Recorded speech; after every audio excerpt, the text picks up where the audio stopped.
André Douzé raconte La pierre qui chante, 3e épisode. Une émission du Musée de l'étrange.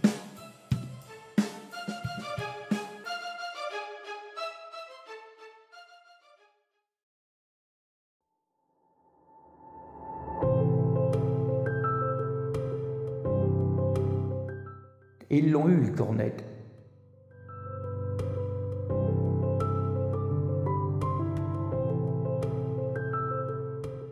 On entendait un souffle, ce qu'on appelle un souffle en radio.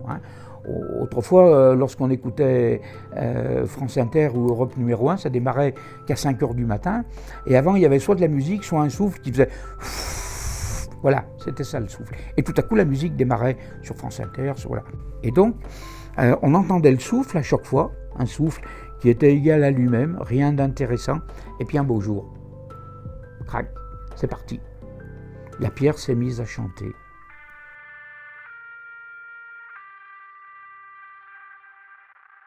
ne faut pas attendre d'entendre Johnny Hallyday ou Vivaldi, ni Yvette Horner et son accordéon magique.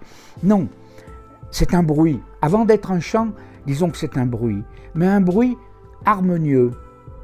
Et, bien entendu, ils l'ont capté, enregistré, amplifié, parce qu'il fallait vraiment retenir son souffle pour ne même pas entendre en soi-même le bruit de la respiration, tant ce bruit était faible, mais ils l'ont capté et ensuite amplifié. Voilà. Et donc, après, ils ont mesuré ce champ. Et une fois qu'on a passé la fréquence, il n'y a plus rien.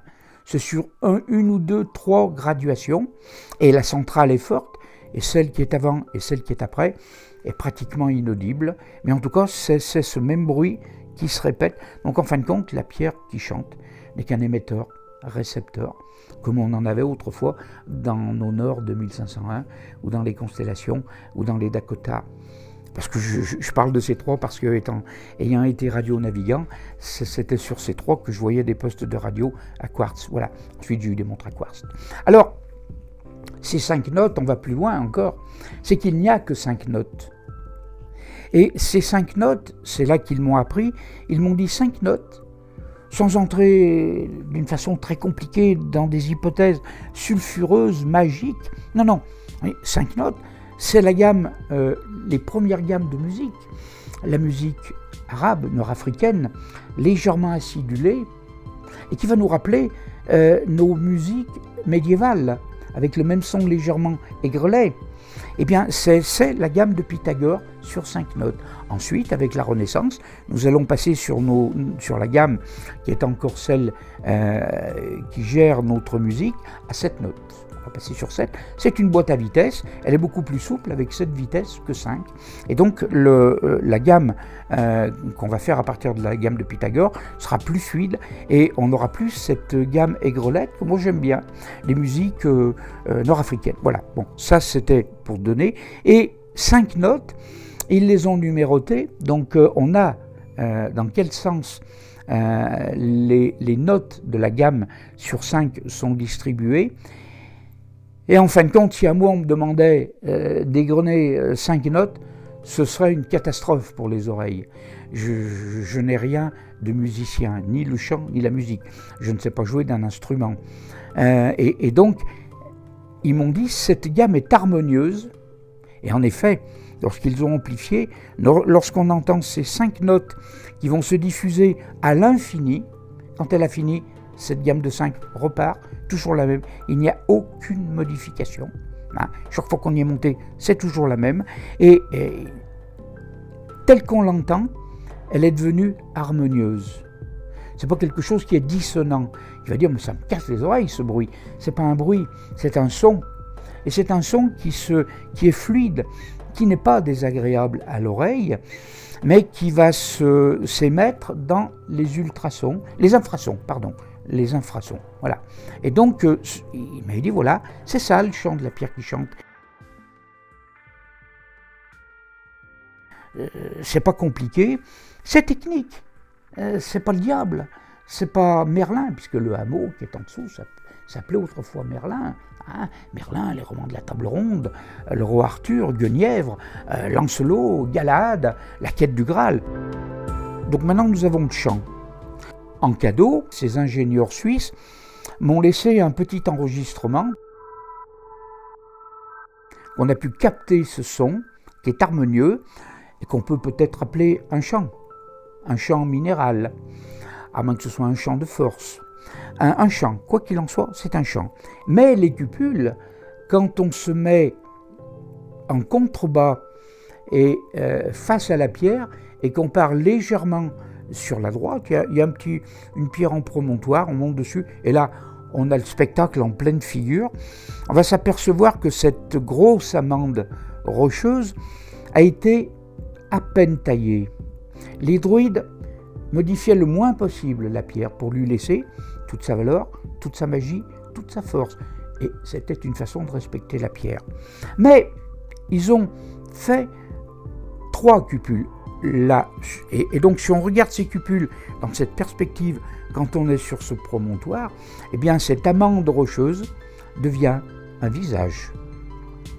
En bas, la première cupule nous montre une bouche. Évidemment, je demanderai à partir de là d'avoir un tout petit peu d'imagination et d'accepter et de rentrer dans le jeu. On regarde, effectivement il y a un trou, alors il n'y a pas des lèvres de dessiner, on ne voit pas les dents derrière, mais dans ce visage, c'est l'emplacement de la bouche qui nous montre une bouche ouverte. Ensuite, au-dessus, la pierre a été taillée pour faire une arête en relief du nez aquilin, pointu un peu. C'est pas Pinocchio non plus, mais c'est quand même aquilin. Et au-dessus, effectivement, 2 yeux, un qui rentre dans la pierre, c'est celui de gauche quand on regarde du promontoire, et un autre qui est la grosse cupule qui est prétendue servir de sacrifice humain, à droite. Et c'est elle qui a une sorte de larme de rigole qui descend jusqu'à la bouche. Et on disait, on égorge les prisonniers, les êtres qui étaient sacrifiés, les victimes là-dedans, et ça dégoulinait et ça allait jusqu'à la cupule d'en bas. C'est impossible, si on le fait, ça ne marche pas. Mais c'est relié.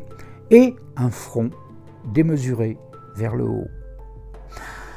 Alors la pierre qui chante, cette bouche grande ouverte, une fois qu'on l'a vue, on l'a prise en photo et qu'on l'emmène chez soi, on peut, oui, avec un peu d'imagination, mais on a tellement d'imagination pour d'autres choses que là, j'en demande un tout petit peu, à peine.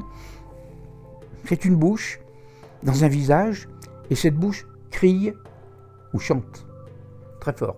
Elle est grande ouverte. Et quand on regarde les carousaux ou des chanteurs d'opéra, quand ils poussent la note, ils ont la bouche grande ouverte. Et ils n'ont pas l'air de rire comme s'ils étaient à carnaval. Non, voilà. Hein. Donc, mon grand-père me disait, voilà l'explication de la pierre qui chante. On voit un visage qui chante. Mais observons mieux. Nous avons la bouche. Parfait. Nous avons le nez au-dessus. Encore mieux. 2 yeux. Mais c'est parfait. Et puis ce front très long en haut, qui prolonge l'amande jusqu'au bout. Ça fait comme une tête, en gros, en pain de sucre. Pas trop, mais un peu. Allez, on va dire un petit pain de sucre. Oui, mais il nous manque quelque chose. Il nous manque les oreilles. S'ils ont été capables de nous montrer une bouche, 2 yeux et un nez, ils pouvaient faire au moins 2 petits trous pour les oreilles. Et puis, s'il n'y a pas d'oreilles, il y a un front démesuré. Et mon grand-père me disait, c'est pas nous qui l'avons faite, si elle a été faite comme ça, peut-être que le chant n'est pas fait pour des oreilles, mais pour une capacité cérébrale.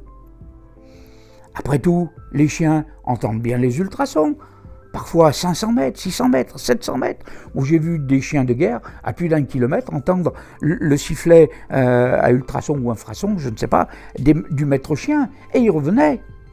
Donc ce sont des êtres animaux. L'être humain n'est qu'un animal. Hein. C'est d'ailleurs le plus féroce. Mais les animaux les entendent.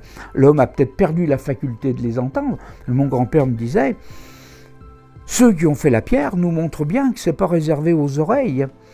Les paroles qui sortent les sons qui sortent de cette bouche sont faites pour l'intérieur. C'était tout. On ne pouvait pas aller plus loin. Après, on va nous apprendre qu'il y a des quartz et qu'effectivement la pierre émet.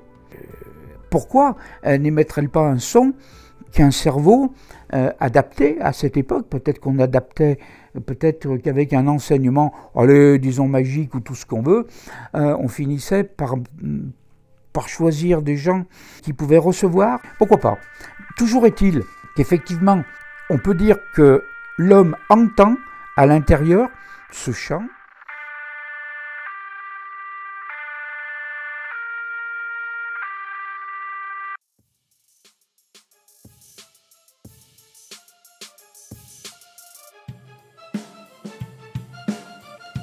À suivre.